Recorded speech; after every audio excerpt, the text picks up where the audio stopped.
السلام علیکم۔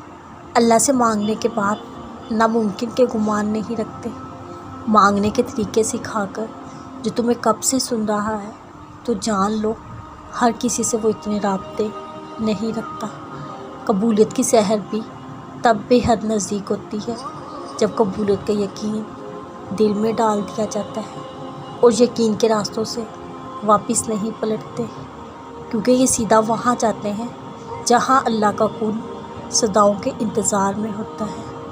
دل کو جب اللہ کی رضا پر راضی کر لیا جائے تب اپنی رضا کے کھو جانے کا خوف نہیں رکھتے۔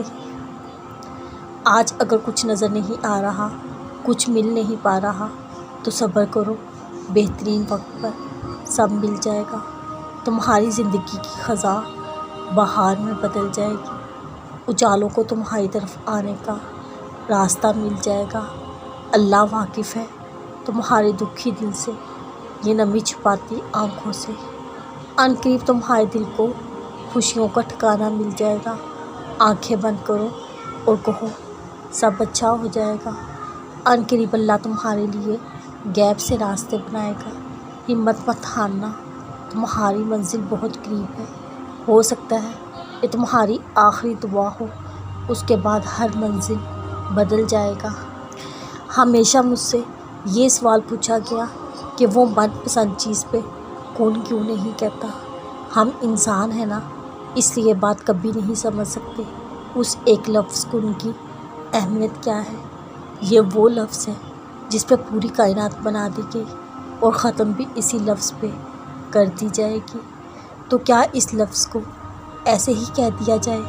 نہیں، وہ کن تب کہتا ہے جب اپنے بندے کے لیے بہترین وسیلہ بنا دیتا ہے، اور کبھی کبھار وہ چاہتا ہے میرا بندہ میرے لیے صبر کرے۔ کیا یہ اس کا حق نہیں اس سے محبت جتائی جائے؟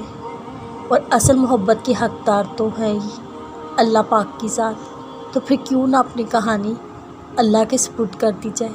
صبر، توکل، یقین اور دعا سے اس کے کن کا انتظار کیا جائے۔ جو کہانیاں اللہ کے سپرد کر دی جاتی ہیں ان کا اختتام کبھی اداس نہیں ہوتا۔ نماز کیوں پڑھتے ہو؟ خوف سے، پر وہ تو غفور ہے، رحیم ہے۔ پھر خوف کیسا؟ جنت کے واسطے، پر وہ تو درگزر فرماتا ہے۔ شکر ادا کرنا ہے، فرض ہے۔ نماز فرض سمجھ کر نہیں، محبت سے پڑھو۔ زمین پر سر ٹکرانے کو نماز نہیں کہا جاتا، وہ تم سے کلام چاہتا ہے، تم اسی کو دوست مانو۔